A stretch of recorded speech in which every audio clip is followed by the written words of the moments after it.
அந்த வசதி ஜனங்களுக்கு கிடைச்சுதான் கவலைப்பட்டிருக்கீங்களா இல்ல நினைச்சுதான் பாத்திருக்கீங்களா?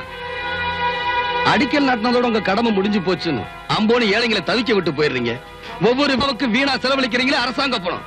அந்த பணத்தை வச்சு 1000 திட்டம் நிறைவேற்றி இருக்கலாம். இதை ஏன் எந்த அரசியல்வாதி யோசிக்கிறது இல்ல? ஏழைங்க கேள்வியை கேட்க மாட்டான்னு நினைக்கிறீங்க இல்ல? உங்க பிறந்த நாளை நல்லா கொண்டாடணும்னு நினைக்கிற நீங்க உங்க தொகுதி மக்களும் நல்லா இருக்கணும்னு நினைக்கணும். ஆனா உங்க தொகுதி நல்லா இல்லையே. தண்ணி வசதி இல்லாம பொண்ணுங்க குடத்தோட அலையறாங்க. லைட் வசதி இல்லாம அந்த ஏரியாவை இருட்டா இருக்கு. ஒருவேளை நாட்டை இருட்டா வச்சிருந்தா இன்னும் சௌரியமா திருடலான்னு நினைக்கிறாங்க போல இருக்கு. மிஸ்டர் பாஸ்கர், மினிஸ்டர் ராஜரத்னத்தை நான் உடனே பார்க்கணும். ஏற்பாடு பண்ணுங்க. என்னையா நம்ம ஜனங்க கேள்வி கேட்கற கெட்டு போயிட்டாங்க. சார், நீங்களும் ஜனங்களுக்கு சொன்னதை செய்யல. சீக்கிரம் இந்த இடத்தை விட்டு போயிடுவான். இல்ல உங்களையும் சட்டையை பிடிச்சு காப்பானுங்க. சரி, சீக்கிரம் வண்டி எடுத்து சொல்லு. நீங்க எல்லாரும் என்ன தப்பா புரிஞ்சிட்டு இருக்கீங்க.